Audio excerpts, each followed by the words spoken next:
Привет, друзья! Вы когда-нибудь задумывались, что скрывают стены, которые видели больше смертей, чем многие госпитали? Где крики отчаяния заглушались только выстрелами, а надежда умирала быстрее, чем рождалась. Сегодня я расскажу о месте, где история России написана кровью. О легендарной тюрьме Кресты в Санкт-Петербурге. Внимание, этот ролик содержит шокирующие детали. Слабонервным и впечатлительным лучше остановить просмотр сейчас. Кресты, не просто тюрьма. Это машина страха, работавшая на полную мощность столетиями. Здесь ломали души, пытали тела и стирали имена. В дореволюционных камерах ждали расстрела бунтовщики. В советских подвалах ставили к стенке врагов народа, а люди сходили с ума от одиночества. Это история о тюрьме, которая стала символом эпохи террора. И если вы готовы заглянуть в бездну, продолжайте смотреть. В 1868 году на берегах Невы началась история места, о котором я сегодня расскажу. Архитектор Владислав Павлович Львов спроектировал здесь комплекс для краткосрочного содержания арестантов. Мрачноватый Централ, ставший предвестником грядущей легенды. Но истинный размах замысел приобрел позже, когда в конце 19 века архитектор Антоний Томишко воплотил в кирпиче свою идею идеальной тюрьмы. По легенде он сказал царю Александру Третьему: «Ваше Величество, я для вас тюрьму построил». Царь ответил: «Не для меня, а для себя». И заточил архитектора в камеру под 1000-м номером, где тот якобы умер, а камеру так и не нашли. Но это все легенды. А как же тюрьма выглядела в реальности? Два пятиэтажных корпуса, вытянутых в форме крестов, поднялись над Петербургом, словно двойной символ страдания и надежды. 960 камер, рассчитанных на 1150 человек, церковь святого Александра Невского с золотыми куполами на верхнем этаже. Здесь молитвы соседствовали с отчаянием, а вера боролась с безысходностью. К 1892 году кресты превратились в лабиринт одиночества. 999 камер, каждая отдельная вселенная боли.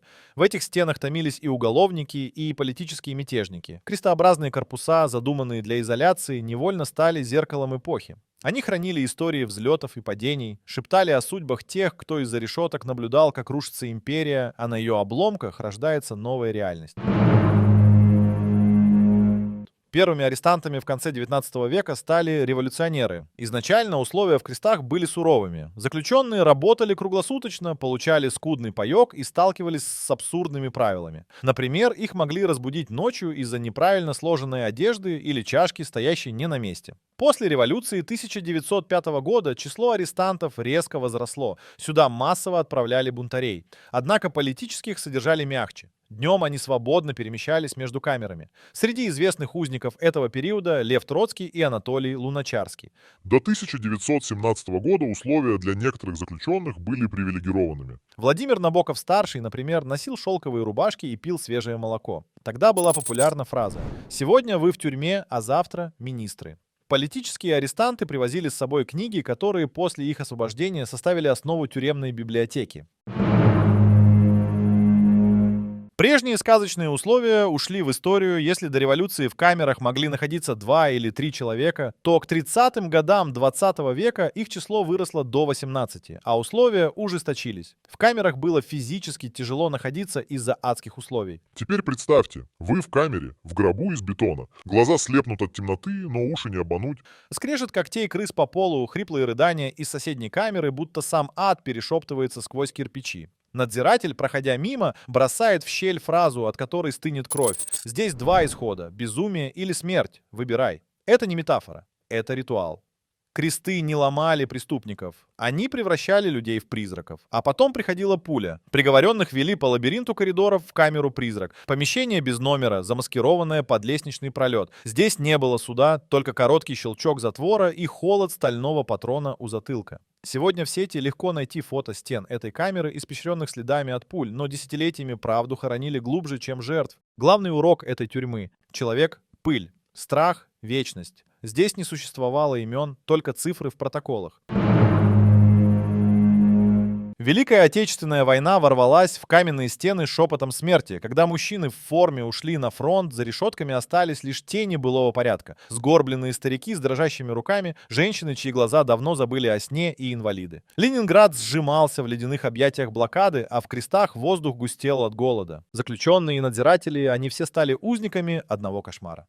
Паёк, одинаковый для горожан и преступников, превращал тела в прозрачные тени. Смерть скользила по коридорам бесшумно. Один за другим падали на бетон и больше не вставали, будто гаснущие свечи в склепе. Трупы складывали в бывшей прачечной. Гора застывших тел росла, превращая комнату в ледяной алтарь. Иногда среди них шевелился еще живой, но ненадолго. Снаружи грохотали немецкие снаряды. Стены тюрьмы трещали, сыпалась штукатурка. К весне 1942-го тюрьма начала пустеть. Не от милосердия. Выживших грузили в черные машины и везли в лагеря, где кости перемалывались в пыль.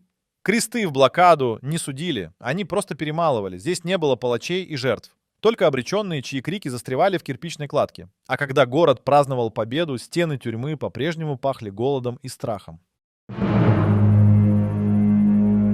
На первом этаже левого креста, там, где стены смотрят на мрачные воды Арсенальной набережной, прячется дверь без таблички, за ней комната, которую кирпичи помнят иначе. В 1990-х здесь еще дышали пыжики, те, кого мораторий спас от пули, обрекая на пожизненный полумрак. Но до этого здесь заканчивали свой жизненный путь многие заключенные. Ночью, когда тюрьма превращалась в каменного хищника, в камеру смертника входили без стука. 5 теней. Начальник с лицом гранита, прокурор, врач и 2 конвоиров. 6-й палач уже ждал внизу, у ступеней, что вели в подвал. На голову осужденного набрасывали грубое полотенце, не из милосердия, чтобы не видел пути. Чтобы крик глушила ткань, пока его волокли по коридору, где стены, обитые матрасами, впитывали стоны, как губка кровь. В комнате снимали слепую повязку. Глазам открывалось. Желтый свет лампы, ступени вниз, словно вход в ад. Конвоиры вели приговоренного, цепляющегося каблуками за выщербленные доски. Внизу ждала корыта из листового железа, ржавая, с бурыми подтеками. Человека ставили на колени, голову вниз, к холодному металлу. Палач прижимал ствол к затылку, точнее, чем хирург, скальпель. Выстрел. Врач тыкал пальцем в рану, проверяя пульс. Если шевеление, то следовал второй залп. Потом тело швыряли в грузовик у черного выхода, где снег смешивался с кровью. К утру грузовик исчезал в сторону северного кладбища. Могилы без имен, только номера, как в тюремных журналах, а в крестах матрасы на стенах впитывали новый выстрел. И дверь в комнату без названия снова запирали, пока луна не напомнит «пора». Одним из людей, пострадавших от крестов, стал советский маршал Рокоссовский, который провел по сфабрикованному делу в крестах 2 года. Маршала бесконечно допрашивали, но он не сдавался, не признавал вину в том, чего не совершал, и молчал. И тогда в ход шли кувалды. Первыми сломали пальцы на ногах. Кости хрустели, как скорлупа. Потом ребра. 3 удара, 3 щелчка, будто ломали сухие ветки. К утру он уже не мог дышать без хрипа, но главным инструментом стали щипцы. 8 зубов вырвали, методично, как отвинчивают гайки у машины. Когда терял сознание, обливали ледяной водой из прорубленной Невы и начинали снова. Трижды его будили посреди ночи. Вели по коридору, где стены пропитались запахом пороха. Ставили к стене с матрасами, кричали «приговор приведен в исполнение» и ждали, пока тело не подкосит страх. Но палач лишь щелкал холостым затвором. «Завтра будет по-настоящему», — шептал ему конвоир, провожая обратно в камеру, где на полу уже сохли пятна чужой крови. Но маршал Рокоссовский не сломался. Даже когда гнойные раны на ногах стали вонять, а ортопедические ботинки, выданные вместо сапог, врезались в перебитые кости. Даже когда слышал, как в соседней камере ломают другого, того, кто вчера кричал «Я не виновен», 22 марта 1940-го дверь его камеры распахнулась. Дело прекращено. Бросил надзиратель. Рокоссовский, едва волоча ноги, вышел на снежную набережную. В кармане у него партбилет, а за пазухой верный наган, с которым он больше не расставался. Он вернулся в строй. Командовал фронтами, брал Берлин, но в крестах осталась часть его, та, что кричала в подвалах. До самой смерти маршал спал с револьвером под подушкой, не из страха перед врагами, чтобы в любой момент выстрелом в висок оборвать кошмар, если те с щипцами и кувалдами снова придут ночью.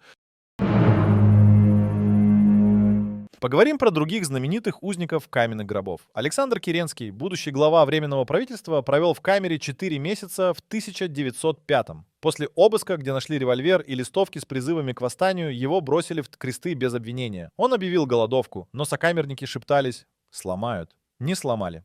Выпустили полуживого, отправив ссылку в Ташкент. Лев Троцкий еще до кровавой славы дважды сидел здесь. В одиночке писал статьи для большевистских газет, подписываясь псевдонимом в честь надзирателя-садиста. Тот смеялся, читая тексты, и бил заключенных дубинкой за малейший шум. Иосиф Бродский, еще один узник этого страшного места. Обвинение — тунеядство. Владимир Набоков-старший, депутат, попал в кресты в 1906-м. Носил шелковую рубаху, но спал на досках, прикрытых тонким матрасом. Николай Гумилев, поэт и бывший муж Ахматовой, в 1921-м сидел в одной из множества камер крестов. Позднее поэт Сергей Стратановский рассказывал, что его отец попал в ту же камеру, где сидел Гумилев, и он видел на стене выцарапанные слова: «Господи, прости мои прегрешения, иду в последний путь. Николай Гумилев». Через 3 дня его вывели во двор, где расстрельная команда ждала у кирпичной стены. Пули вошли в спину, врагу народа не полагалось смотреть в лицо. Его сын, Лев Гумилев, попадал в кресты трижды. Его мать, Анна Ахматова, стояла у тюремных стен, слушая, как за решеткой кричат. Позже она напишет: «Сын в тюрьме, молитесь за меня». Почему их судьбы важны? Потому что за каждой цифрой репрессий человек. Их страдания — это напоминание о том, что даже в своих самых мрачных уголках ад воздвигается из разбитых мечтаний, а тишина гудит от невысказанных признаний. Кресты считалось самой сложной для побега. Практически все помещения были связаны между собой переходами и трапами, а камеры располагались таким образом, чтобы за заключенными было удобно наблюдать из любой точки здания. Но некоторые сидельцы все-таки рисковали. Один из беглецов, заключенный Волков, как крот, месяцами рыл стену камеры. Кирпичи, замешанные на яичных желтках для крепости, крошились под его ножом. Днем он прятал осколки в парашу, тюремный туалет, а ночью копал. Когда дыра стала размером с тело, он выполз на свободу. Но вместо побега пошел в баню. В парилке среди клубов пара сидели надзиратели. Увидев беглеца, они засмеялись. «Чистым начальству сдадим». Его вернули в камеру, где дыру уже заделали свежим раствором. Следующие бегуны были не менее изобретательными. Рецидивисты Носко и Максименко сшили халаты из простыней и слепили удостоверения из картона и клея. После прогулки надели костюмы, сунули охранникам поддельные корочки, их выпустили. 2 дня они скрывались в городе, но привычка к блатным схронам выдала. Задержали у ларька с сигаретами. Максименко по старой памяти пытался стрельнуть пачку без очереди. В крестах побег-то не путь к свободе, а ритуал. Стены смеются. Одних ловят в банях, других по глупой привычке. Каждый провал добавляет в кладку новый кирпич. И яичный раствор схватывается крепче. Но некоторые заключенные смогли поймать удачу за хвост и выбрались из ненавистных стен тюрьмы. Один из них, Ленька Пантелеев, легендарный бандит, чье имя наводило ужас на Петроград, оказался в камере крестов. Но железные решетки не удержали его. Он подкупил надзирателя, и однажды ночью в тюрьме погас свет. В темноте Пантелеев выскользнул из камеры, вскарабкался на гору дров у стены и перепрыгнул через забор. Это был первый в истории крестов успешный побег. Надзирателя, предавшего систему, расстреляли у кирпичной стены тюремного двора. Сам Пантелеев 3 месяца грабил магазины и квартиры, пока чекисты не настигли его. Пуля попала в грудь, но горожане не верили в смерть неуязвимого бандита. Власти выставили его тело в морге, бледное, с дырой под ребрами, чтобы все убедились, Ленька больше не воскреснет. Другой беглец, чье имя забыли, действовал как часовой механизм. Во время прогулок он запоминал каждый поворот коридоров, отслеживал смены охранников, изучал их слабости. Он знал, кто из надзирателей пьет на дежурстве, а кто засыпает к утру. Его побег стал результатом холодного расчета. Заключенный выбрал момент, когда охрана была расслаблена и исчез словно призрак. Эти побеги оставили шрамы на репутации крестов. После Пантелеева в тюрьме усилили патрули, а дрова у стен сожгли. Но тени беглецов до сих пор скользят по каменным коридорам. Говорят, по ночам слышен скрип забора, да, будто кто-то снова карабкается наверх. На дворе лихие 90-е. В каменных стенах крестов кипел человеческий бульон. Вместо 1000 с небольшим — 12 тысяч узников. Камеры, рассчитанные на одного, втискивали 6. Люди спали стоя, прикованные к трубам, или гнили на бетоне в лужах мочи. Воздух был густой от вони немытых тел, криков, разборок и хриплого кашля. Здесь сидели Тамбовские, Малышевские, Кирпич, короли улиц, чьи клички заставляли трепетать весь Питер. Кинематографисты, снимавшие здесь улицы разбитых фонарей, не знали. Под их ногами, в подвалах, воры в законе резали сученных. К концу десятилетия кресты трещали по швам. Из щелей в стенах сыпалась кирпичная крошка 19 века. Летом температура в камерах поднималась до 30 градусов. Люди теряли сознание, а охранники, шутя, называли это банькой. К 2000-м тюрьма стала гигантской братской могилой. Верхние этажи проседали, грозя обрушением. В подвале, где когда-то расстреливали, вода поднялась до колен. Но даже тогда сюда везли новых, молодых, непуганных. Они еще не знали, что кресты не исправляют. Здесь просто ждут, пока время само приговорит всех к побегу в гробах. Девятый корпус крестов в Санкт-Петербурге был местом, куда даже тюремные надзиратели заходили с содроганием. Здесь, под серыми сводами туберкулезки, содержались подследственные, чьи легкие пожирала инфекция. Их изолировали не только от внешнего мира, но и от других заключенных. Воздух здесь был пропитан отчаянием. На полу валялись рентгеновские снимки, изобразившие легкие, изъеденные до решетчатого состояния. Лечение, словно из средневековья, уколы тупыми иглами, таблетки с истекшим сроком годности, врачи, смотревшие на больных, как на обреченных. Но для некоторых девятый корпус становился не концом, а шансом. Высокий этаж, близость к небу, казалось, сама судьба подталкивала к побегу. 23 февраля 1992 года группа отчаянных, приговоренных статьями за тяжкие преступления, решила бросить вызов системе. Из зубных щеток и обломков мебели они смастерили заточки, из мыла и тряпок — муляжи гранат. Захватив с в заложники охранников, они выдвинули требования: самолет, оружие и деньги. По тюремным коридорам метались переговорщики, в кабинетах звонили телефоны. К решеткам подвозили даже воровских авторитетов и родных бунтовщиков, уговаривали сдаться. Но из Москвы пришел жесткий приказ — штурмовать. Операция была стремительной и кровавой. Трое заключенных, прикрываясь телом заложника, попытались прорваться. Пули настигли их у самых ворот. Остальных ждал суд. В 1995 году сроки им увеличили, превратив и без того долгие годы в бесконечность. Но самая мрачная ирония досталась организатору побега. Ему светил расстрел, но пока следователи тянули время, в России ввели мораторий на смертную казнь. Вместо петли или пули он получил пожизненку в Мордовской зоне. Девятый корпус закрыли, но его история осталась кровавым рубцом в памяти крестов. Он напоминает, что даже за толстыми стенами люди готовы на безумство. Одни ради жизни, другие ради смерти, а третьи просто чтобы доказать, что они еще не стали тенями.